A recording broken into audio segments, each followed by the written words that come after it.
Hello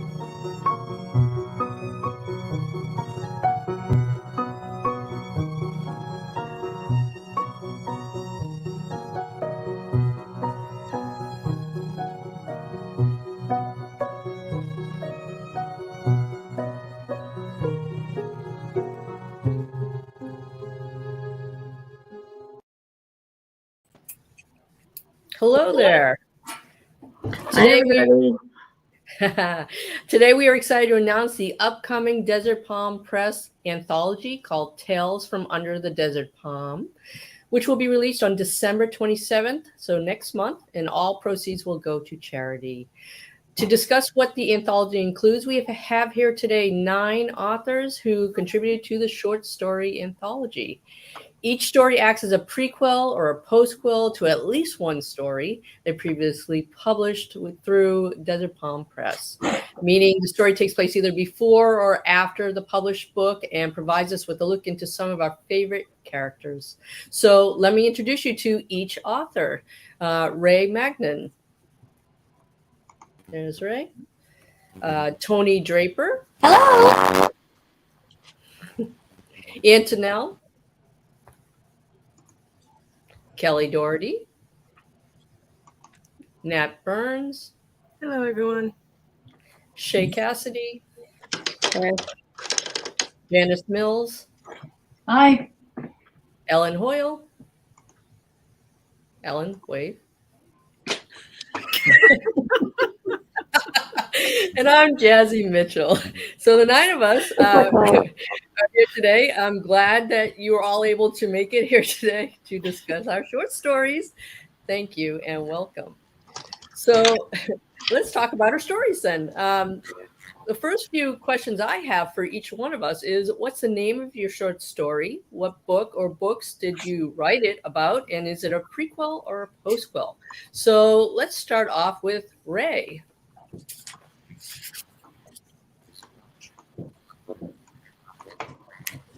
I'm in the hot seat, I see. Exams just happened. And it is a prequel to the book Lucky 7 and Lucky 8. And it is about 2 of the supporting characters, Cherry and Rami, and their very first meeting before they became a couple. Excellent. Thank you. Okay, let's go to Tony then. Tony, what's the name of your short story? What book or books did it come from? And is it a prequel or a postquel? Hi there. The title of my short story is Miracles on 34th Street. And it's kind of a post-quel that evolved from my Back in the Saddle, or I'm sorry, Cinco de Mayo, in that it starts with the characters of Bobby and Paige. Thank you. Okay, Anne, why don't you tell us what's going on with your short story? First of all, thanks to everybody for being here today. My short story is called Family of Choice, and it actually features characters from all 4 of my novels, 2 novels in progress. So that means it's a prequel and a postquel. Excellent, Anne. And Kelly Doherty, why don't you tell us what's the name of your short story? What book did you write it about? And is it a prequel or postquel? Yeah. So my short story is called Dangers in the Daylight. It is set in the same world as my fantasy series, The Broken Chronicles, and it is mainly from Sunkissed Feathers and Severed Ties, and a secondary character named Char. And it is a post-quel. Are you sure? I'm pretty sure it's a post-quel. Yeah, it comes after the Sunkissed Feathers. Excellent. Thank you. Natty, you're up next. Tell us what your short story, the name of it, what book it's from, and is it a prequel or a postquel? Sure. Hello. Welcome, everyone. I had a little horror story. I only have 1 book with Desert Palm so far, but it's a horror serial killer type book. And so the short story I wrote related to this book is called And to the Child, and it's a prequel. So it's what happened to the bad guys before the book begins. Ooh, thank you, Natty. Sure. Shay, you're next. Tell us the name of your short story, what book you wrote it from, and is it a prequel or a postquel? might not be what works best. So it's Warrior Class Claiming the Stars. Mhm. It's from the Warrior Class series, and it's pretty much a post-quel where we kind of follow one of the secondary characters and just check in on how her life's doing. Excellent. Thank you. Janice, you're next. Tell us the name of your short story. What book did you write it from? And is it a prequel or a postquel? Okay, hi. My short story is called Out and About After My 50-Year Journey. And I have only one book so far published through Desert Palm Press, and that is coming out. It only took 50 years. Mine's a little different because it's a memoir. So Right. the character I had to choose, of course, was myself. And I started the book when I was 8 years old and went until age 70. So this is a post-quel that goes from the end of that book through what's going on now and what I hope my life is turning into. Excellent. Thank you. Ellen, you're up next. Tell us the name of your short story. From what book did you write it? Is it a postquel or prequel? The name of the story is Stand By Your Girl, and it's a postquel to Osprey Calling, and it's going to follow what happens to Riley towards the end of high school and what she's doing. So Excellent. that's where that takes place. Cool. And mine is called Scheduling Happiness. It is a postquel from You Matter, and it takes place a few months after You Matter ends. Okay, so now we're going to have a couple of questions that we'll answer from several of the authors. I'm not sure exactly how this is going to work out, but we're going to do our best. So my first question is, what was the reason for choosing this particular story to continue or start if it's a prequel? So does anyone want to take a stab at that? Just start talking. Okay, Anne, go ahead.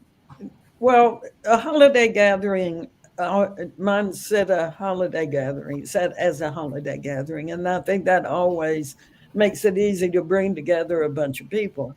And so the main characters, or most of the main characters from all of the books, the two that are out and the two that are in progress, play some part in the story. Excellent. Thank you. Who else wants to tell us your reason for choosing this particular story to continue or to start if it's a prequel? I'll take a shot. So, Okay, go for it. Cherry and Rami are two members of the heist crew from my book Lucky 7, which is a cyberpunk book where Ocean's 11 style, a bunch of futuristic criminals pull heists on evil corporations. So cyberpunk genre, two of the experts on the crew are Cherry, who's an explosives expert and an inventor. Everything she puts together seems to blow up in some fabulous way. And Rami, who is the cloak. They are non-binary and a master of disguise with makeup, an invisibility belt, and all sorts of other cool technology and talents. So this story, Rami has been kidnapped by a street gang before the crew forms and held for ransom. Cherry has been hired to do some work for this same gang and realizes they're holding a prisoner. And of course, she can't let an innocent person be held hostage. So yeah, it takes place before Lucky 7 and Lucky 8, which is where the whole crew together is pulling these cool virtual heists. Awesome. And Cherry and Rami were my standout characters from that book for sure, because I think people really related to Rami as a non-binary protagonist who is very gender fluid and presents as masculine and feminine and everything in between. And to have the damsel in distress in that kind of role be more of a them fatale, I think was a very appealing concept to me. Great, thank you. Ellen, you going to answer this? Ellen? Eventually, I think I'm going to bring everybody up on the screen to make my life easier. Hold on. Okay. There we go. So the story I picked was Riley, because one, she was a popular character, And I feel like she was the only one who hadn't had her story completely finished by the end of the book. Mm-hmm. And while I was doing this short story, I actually decided that maybe I could turn it into something a little bit more. So we're going to see if that works. Okay, cool. We have time for 2 more answers. Anyone else want to take a stab? Okay, I will. let's do Maddie and then we'll do Shay. Okay. I wanted to see what started my protagonist, my bad guy, on her journey to evil. And so I also want to either write a prequel or a post-quel for The Rustle of Leaves, which is the horror book. And so it was an exercise to kind of see which way I wanted to go with that. Mm-hmm. And I think I've done everything I want to do as far as a prequel. So that let me know that this next novel that I do is going to be a postquel to The Rustle of Leaves. So that was kind of an exercise for me. And that's why I wrote it as a prequel to kind of test the waters. Oh, excellent. All right, Shay.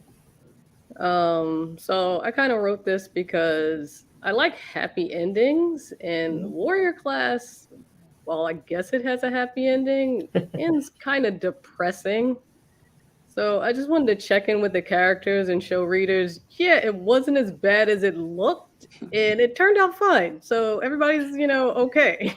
Okay, that's good. I'm sure your readers will appreciate that.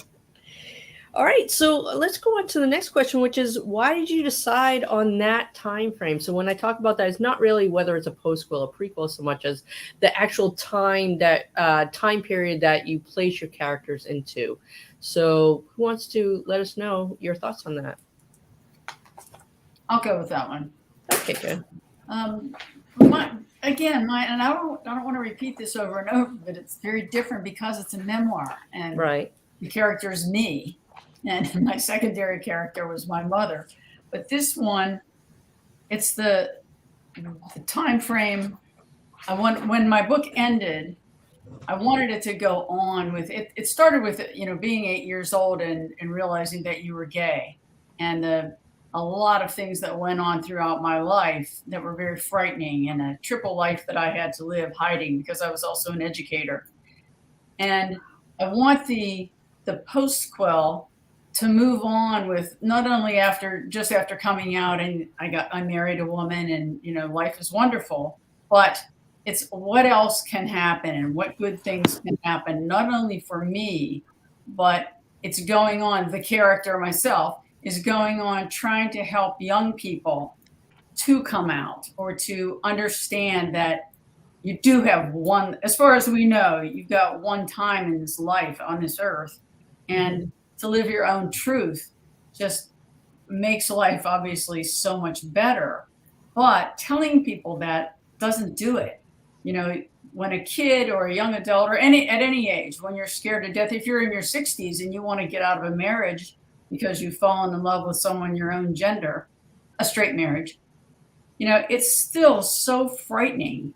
And I want to try to impress upon people that there are so many of us out there that have had these same situations, and that life does get better. And it might not be the next day, the next week, or even the next year, but eventually, hopefully the next year, there's not only improvement in your life, but from within there is. And also to tell them how many people are out there to help.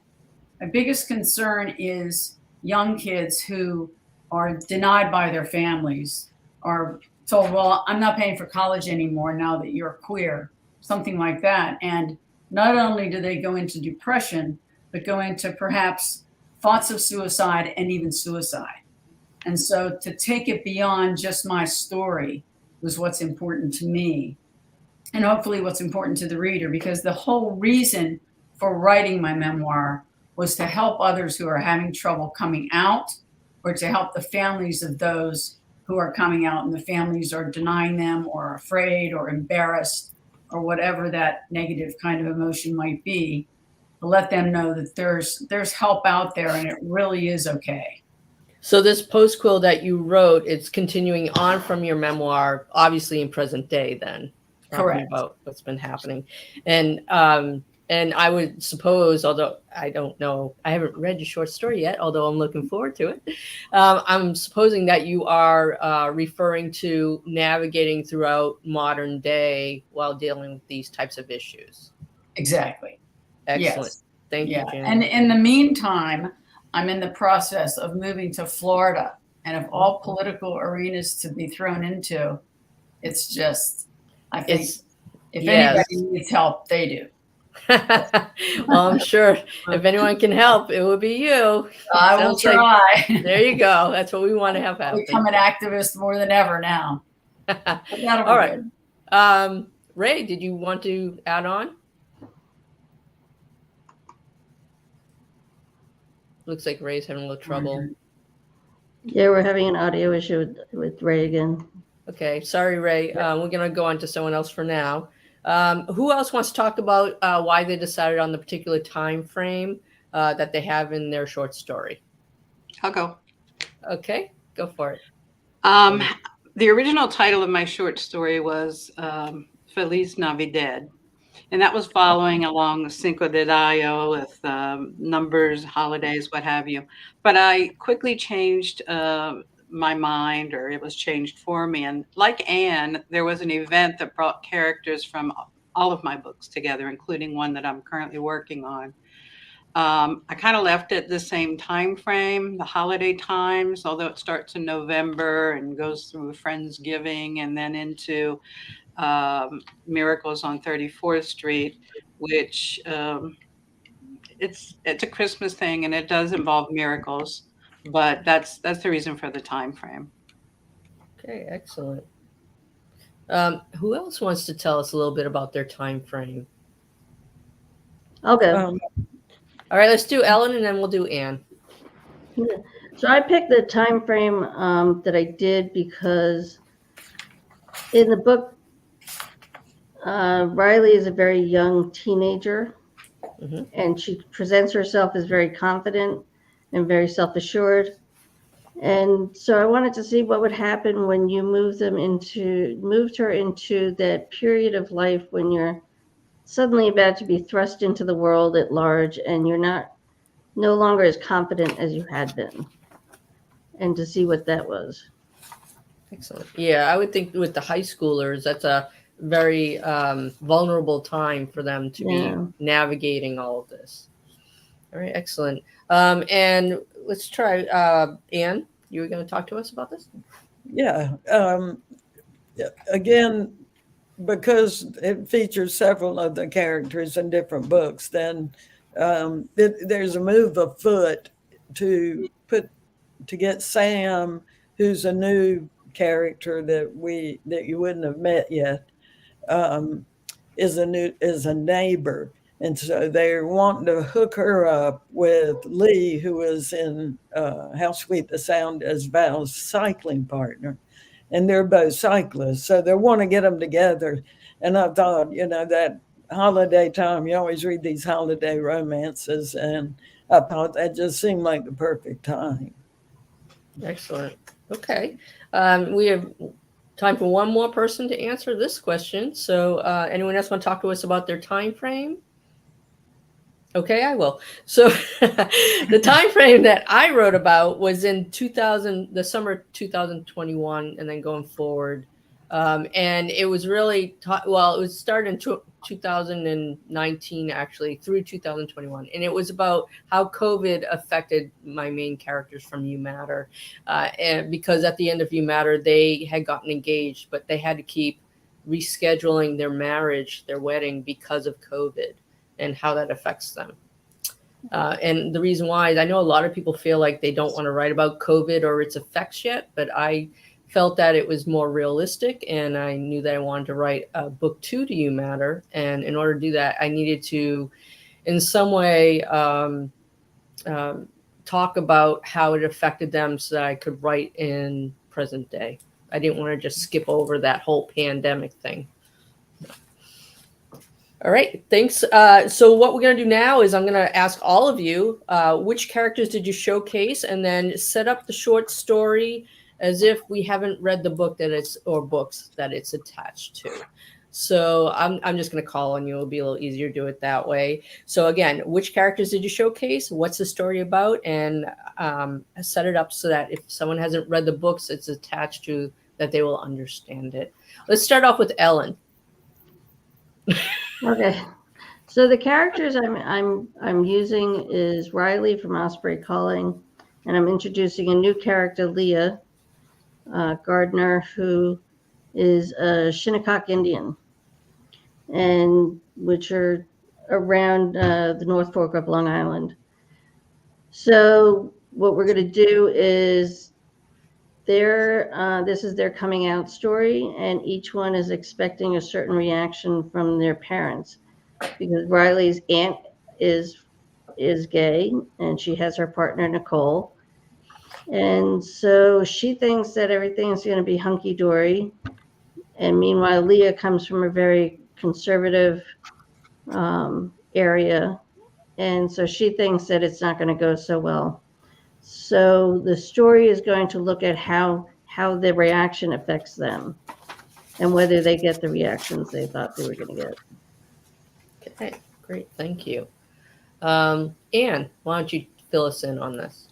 Well, I've already said some of the things. The fact that it's a holiday gathering, and it's set on the campus, the nonprofit casino campus of Val and Nikki.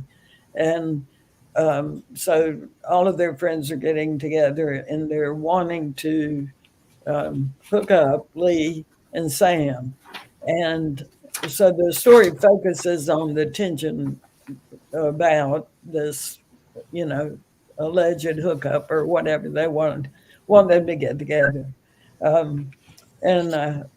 So I think that's the main thing, is that of course it's a short story, so you can't really go into depth. Right. It's the tension around getting two people together. Okay, great. And Janice, I know you told us a little bit about this before, but obviously it's showcasing you. But and you spoke a bit about how it's a post-quel, but can you give us a little more information on what the short story is about as far as that goes? The short story, or your short story? Line it up with the and line it up with your memoir, so that someone who hasn't read your memoir yet will understand the setting of it. I think the short version of that would be the post-quel is more about confidence and empowerment, and trying to help people to get to that point when they might have started where I did, with living with secrets and lies and hiding the truth, and going through many, many years of that, and just what a waste of time, how much, loss of family and all of those things, and just how honesty within yourself just changes your life completely. And it's less often than people might think that people walk away from you. Usually it might take a little time, little being a week or a couple of years, but people come around. People who love you. And it's only fair that in your one life, you find you have the freedom to love whoever you want in whatever way you want.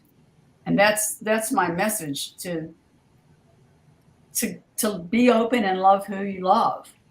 I know that in my book, I talked about a triple life, and being a devoted daughter and a school teacher, this straight-laced school teacher during the day. And then I had left my hometown and moved to Washington, D.C., and I was a bartender at gay bars, and, having a blast during the disco era, with a little bit of dabbling in things that no school teacher was supposed to dabble in, and all the gay bars in D.C. were in horrible areas, dangerous areas. And there I was. And then, going to drag shows on Sunday nights and getting up and putting on my little business suit and going off to teach special education or math in high school or whatever I was teaching at the time, or being an assistant principal and then a high school principal. And it was just an outrageous, tearing within myself, the honesty just lying all the time. I never took boyfriends around, but when people said, "Who are you dating?" inside I said, "None of your business. Don't ask me that. I don't want to tell you that. If I wanted So to tell does that come up again in the short story, or is that? It I know that's links it to, I sort of connect it back that that's not what I want people to do now. And I hope that there's a way that they can get beyond that. And now I have those answers, because with the huge LGBTQ movement and with the different pronouns and as Ray was talking about, and I think that's hilarious, the them fatale is just such a great term. But that's fantastic. But it's so much more open now that I hope everybody could tap into that. But yet we know that's not true. And someone else talked about how difficult it is at high school. That's junior high and high school are very tough years. And so it's moving from what I had to go through and trying to pull them up to that's not the way it is anymore. And so if in your little world, let us try to help you. So that's what the theme that you showcase through the short story then? It sounds like excellent. Yes. Thank you. Natty, why don't you let us know which characters did you showcase, and tell us what the short story is about, and set it up for those who haven't had the pleasure of reading your story. Sure. Horror isn't everybody's cup of tea. I get that. So a lot may not have. But it's interestingly enough, none of the characters in the book are in the short story. And the reason for that is because in the book, I actually refer to, spoiler alert, there's a person called Mother who has a cult. And this cult kills old people. And that's what the book is about, actually. Serial killing of this. So, and of course, there's a policeman who has to figure all this out. Anyway, in that book, I refer back to Mother's childhood and the things that happened. So what I had to do is I had to go back into the Russell Leaves and pick out those childhood events and take them into the short story and expound on them. So that's kind of what I did. And that's what you'll find when you read the short story. You'll see the correlation there. But so Mother would be my only consistent character between those two venues. Okay. So what the short story is about, and what the book is about, is a child is born with the gift of clairvoyance. And she is either demeaned for it by the church and by her mother, or that ability is exploited by her father in order to make money for the family. And she has a younger sister in the story who is also clairvoyant.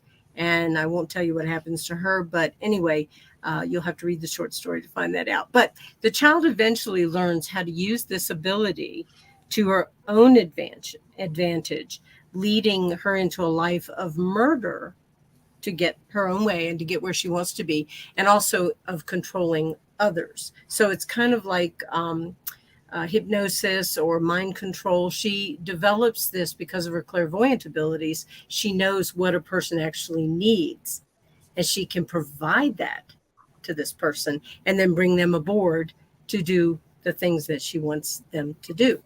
So that's essentially how those two things go hand in hand. Is the story is actually what happens when she's an adult, and the book is, and the short story is how she became that kind of adult who would do those kind of things, and the heinous things that she did as a child. That sounds continued. Yeah, that sounds horrifying. Thank you. It's what I do. Good job. Okay. Shay, tell us about which characters you showcased and what the short story is about, and set it up as if we have not read the story or stories it's attached to. Okay, so the story follows Adira. She's a general in the Warrior Class series. And the story is set 2 years after Warrior Class Blood Rain ended. And like I said, it ends kind of depressingly. She's basically killed one of the heirs to the Eastern Empire. It also she kind of has to deal with she's one of the people that the empire conquered, but also she's got a great position in the empire, so she's got to kind of tangle with that. It also allows us to check in on the main character from the warrior class series, Ashni, who out of everybody in the warrior class Blood Rain, she's like, she came off like the worst out of everybody, and it's just a way for us to see, yeah, she's still not quite together, but she's on the way because she's got support. Mm-hmm. And then on top of that, I also get to explore one of the themes that I love is family is who you make, not your blood. Mm-hmm. So in the warrior class Blood Rain, I don't want to spoil it, but don't spoil it for us. Yes. So one of the things that made the book actually depressing is that so Adira's wife ends up she got raped. Ooh. And she ends up pregnant. But the culture that they're from, it's not something for her to be ashamed of. So I kind of wanted to showcase that she has the baby and they raise the baby as their son and there's no problems. And also that's why Adira killed the heir to the Eastern Empire. Okay, cool. Thank you, Shay. Tony, you're up next. Tell us which characters you showcased, what's the short story about, and set it up if someone hasn't read the story of stories it's connected to. Okay, it started out with Paige and Bobby from My Cozy Mystery.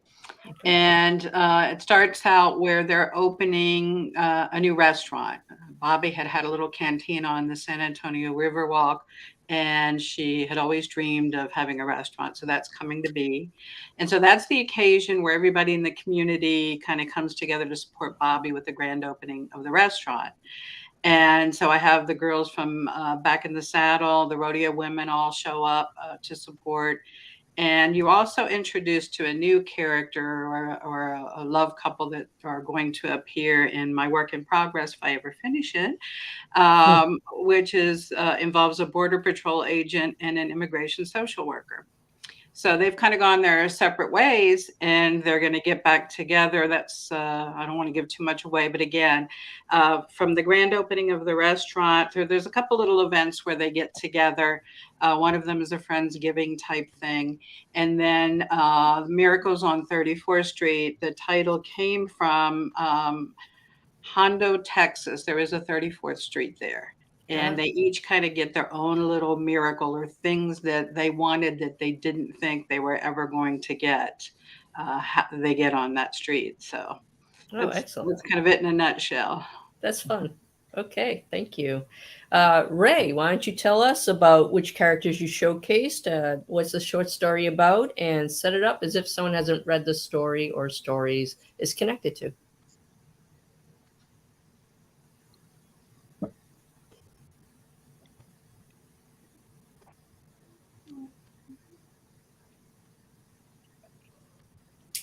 Well, it looks like Ray's having some problems there again. Let's wait on Ray and let's go over to Kelly.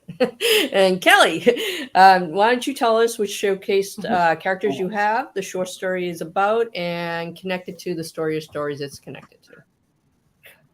Yeah. So it is set, my short story, Dangers in Daylight, is set in a continent called the Sunglade in my fantasy world. We haven't actually been there yet. It's known for being like a barren wasteland, unlivable, nobody ever survives kind of thing that's controlled by the worshippers of an evil sun goddess called Panaraya. And so the story actually focuses on Char, who is a secondary character of Sun-Kissed Feathers and Severed Ties, Misty's sister. if you've read that, you know her, who is a young woman who really wanted to be a scribe, but then her life took a drastic turn of events. I also bring in Danelle, who is their sibling brother, and then I also introduce Panaraya, who is the sun goddess that I talked about earlier. And so basically the story focuses on Char, who went through a very significant transformation in Misty's book, and how she's trying to figure out herself and who she is because of that transformation, and who's actually going through training to become part of a battalion of warriors called the Cinder Brigade. They're basically preparing for war, and it's Char's turn to have her final fight in order to figure out what kind of wave she's going to be in order to figure out where she's going to be in the battle that's coming up. And it's also about like sibling dynamics and how far you're going to go to save your loved ones, and that breaking point and making deals with the devil, or in this case, a sun goddess. Oh, excellent. That sounds really interesting. Ray, you want to try again? Yeah, can you hear me? Yes, go for it. Great. So, my story, Bombs Just Happen, is a prequel to Lucky 7, my cyberpunk virtual heist novel. There is a crew that runs those heists. Before that crew is formed, one Sherry Vidal is doing solo work on the mean streets of St. Louis, Kansas City, a big megacity that is formed in the Midwest. She hooks up with one of the street gangs in the area and is doing some work for them when she realizes there's a captive in their hideout that she wasn't aware of. And being an honorable gentlewoman, she decides to free this hostage before they can be ransomed back to their shitty homophobic and transphobic family. And it's about her efforts to secretly, under the noses of these gang members, cobble together some sort of escape for the them fatale in the locked room. It involves bombs, of course, and motorcycles, hover bikes. So you want to find out where the action is, then you'll have to get and find out. Excellent. Thank you. And for me, I showcased Chrissy Kramer, who is, it was her point of view for You Matter. And it reflects what's happening in her life and those closest to her, which were Reggie Esposito, who's her fiance by the end of the book, You Matter, and her son Ben, and some of Reggie's extended family, her mother and sisters. So the story, when we left You Matter, Chrissy and Reggie became engaged. So I want to know what happened next. Did they get married? What's Ben doing now? He was a junior in high school when we ended You Matter. Did the pandemic alter their plans? Spoiler alert, it did. So Schedule and Happiness, it occurs a few months after You Matter ended, and they had just told their family at Easter that in 2019 when their wedding date was, but it turned out later they had to reschedule it because of the pandemic. Everything was closed. They rescheduled it again in 2020 and then again in 2021. And throughout that process, you have Ben, who ends up finishing his high school online, his graduation, doesn't have any senior events, attends college his first year at school during the pandemic. So we see some of the changes happening with that. And we see how Reggie and Chris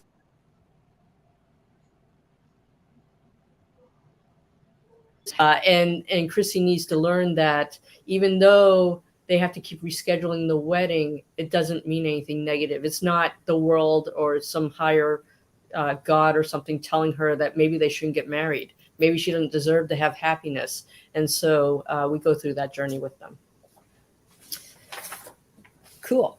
So I have a couple of other questions I wanted to ask for all of you now that we've told everyone how awesome our short stories are.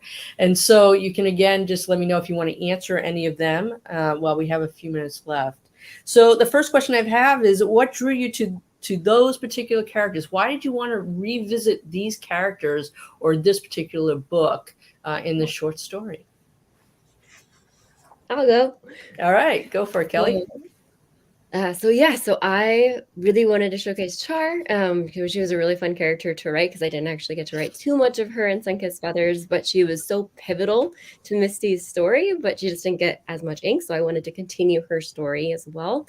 And she's also gone through a very significant transformation, and I wanted to showcase what it means to be who she is now and what it means for a certain sect of people in my fantasy world. And I wanted to bring in Janelle because it's a nice sibling dynamic. They don't get along, so that was really fun to write.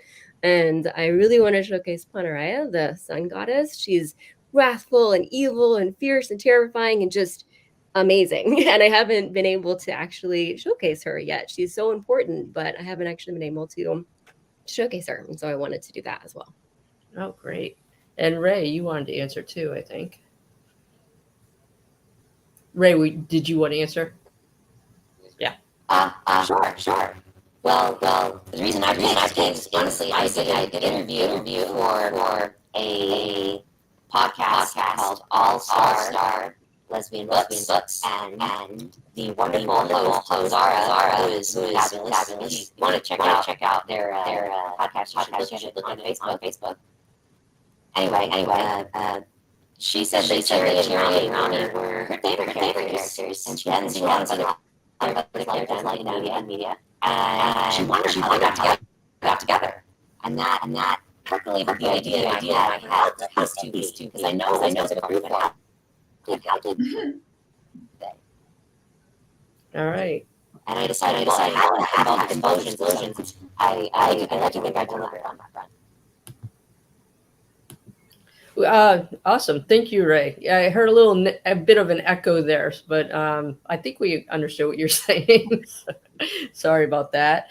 Who else? Anyone else want to? It's all right. Technical difficulties. We know how technology is nowadays. Anyone else want to talk to us about what drew them to these particular characters, though, before we move on?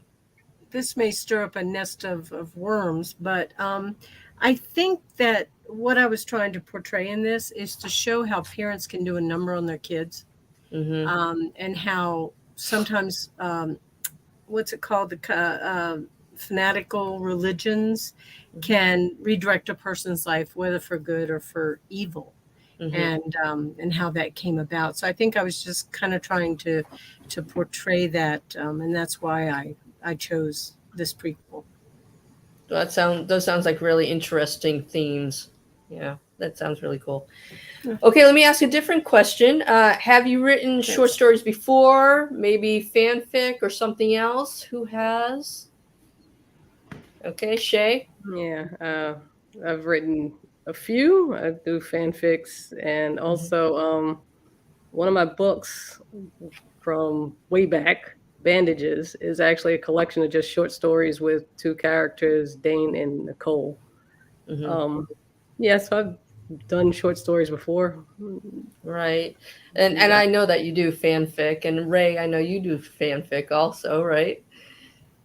And anyone else? Nat, were you going to add on? Well, back in the 80s, I was part of a thing called the Small Press Writers and Artists Organization. And we wrote short stories for small press magazines all across the country and Europe. And so I've had more than 50 short stories published, but I have put them into an anthology, and that'll be coming out in March. It's called Stepping Through, and these stories are very Twilight Zone-y with a few little horror things thrown in. So it's real different from what I have done for like other publishers. So anyway, I hope you guys will check it out. Thank you, Nat. Anyone else write short stories or fanfic here? I do. I write fanfic. I've been writing fanfic for 20 years and, gone through. I mean, I still love it. I still write. I just wrote a Devil Wears Prada fanfic last month. And now my big thing is Hacks, of course. Hacks is awesome. So I've been seeing a lot of writers come out into that fandom. But I also like writing for Harry Potter, Supergirl, really just I love having pre-made environments and, worlds that I can play in, as well as really strong characters. That's why I like Devil Wears Prada and Hacks, because you have some very strong female characters that you can explore. Okay. So let me ask you all, did you find it hard to be limited by that word count? No. Yes, no, No. maybe? No. Yes, No. extremely. Looks like a mixed bag here. I can tell you what happened to me. I was told it was 5,000 words. So I wrote a draft for 5,000 words. And then I was told after I finished my draft that it was 6,000 to 8,000 words. Now, I don't know if you guys have ever tried to expand on a short story, but it's much harder than pulling things out of it when you have too many words. So that was a bit of a challenge for me. But the good thing is it gave me an opportunity to really delve into Chrissy's psyche and explore what she's feeling and why she's feeling those things. But I can tell you it was hard. I think it's harder to add on than to pull out. Yeah. You know, I really liked having the word count. It gave me something to like shoot for. It gave me something to shoot for. I've actually written flash fiction stories that were under 300 words. So having 5,000 was really great for me. But I found it really, I overwrote. And so I had to like pare down. And it really forced me to like look at every scene and every paragraph and every line to really see if it added anything to the story. And that was just really lovely for me. I felt like it honed my writing style a lot, so I appreciated it. Yeah. I found it difficult because I couldn't figure out, because I've only written novel length stuff. So it was like, how do you take the structure of a novel and fit it into 7,000 words? That was hard. It's almost like when you write poetry, right? Every word counts in a short story. There's only so many words that you can put in there. So you can't be superfluous at all. It's really, if it isn't directly connected to your theme or the plot, it has to go. Doesn't matter how wonderful the prose is. You can't have it. So let me ask you, is it possible that you would write a longer story to continue this short story? Anyone? Go ahead. Right. Well, definitely not, because the director and Lucky 7, but there will be a Lucky 9 to finish the trilogy. And I just wanted to get people hyped for that. I know people have been asking about it. Yes, there will be a third book. Excellent. So we can look forward to Lucky 9. That's wonderful. Anyone else thinking that they might add on now that you've written this short story? I've already started on mine. You did? So that's a yes for Ellen. And yes? Yeah, I mean, it really does serve as a prequel to 2 different novels. Oh, so, you know, I don't want to give anything away, but I'll just say that it paves the long and winding mountains to coast road to a happy ever after. And we love those happy ever afters. That's right. Anyone else?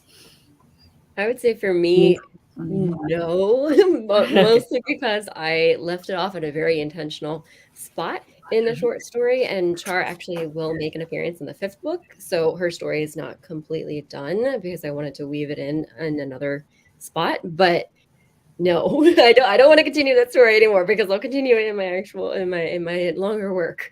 And the short story is good as is. All right. Anyone else? I'll go. Okay. Janice, go first, and then we'll listen to Natty. Yeah. To continue this story, definitely not. I feel like I've talked enough about myself, and the memoir sort of threw everything up on the paper, and then the short story I tried to go on. But what it made me think was there are so many stories that so many people have. Everybody has a coming out story. Some of them are marvelous and some of them are tragic. And I thought it might be really interesting to just interview a lot of people. And Ray, you mentioned Florida, like, come down there and meet people and, compile some stories for either young folks or anyone to read. I mean, if you need these different points of view, read this and see if any of this helps you. And if so, great. Maybe get a little, one in a different publication. They have a lot of small newspapers down there. There are a lot of gay publications down there that would put a very short story in. So I think I'll try that next. That sounds great. And Natty? I have to bring Mother back. I mean, she's so evil and so cunning and so manipulative that Mhm. she has to come back. I may change the sheriff to somebody else, or put it in I probably will put it in a different setting. Because I really like the sheriff. I hate to do away with her. But anyway, I'll create somebody new that I really like. And this will be a post-quel to the Rustle of Leaves. All I'm right, so excited about it. we get to see Mother return. Yeah, That's in her great. evil guys. In her evil ways. And I'm Yeah. writing book 2 of You Matter. So this short story acts as a bridge between book 1 and book 2 so that we're up to date on what's been happening in Chrissy's world and Reggie's world and everything else. So, well, I'm sad to say that we've run out of time, but I'd like to thank you all for being here today. And I know I'm super excited to get a copy of this anthology once it becomes available on December 27th.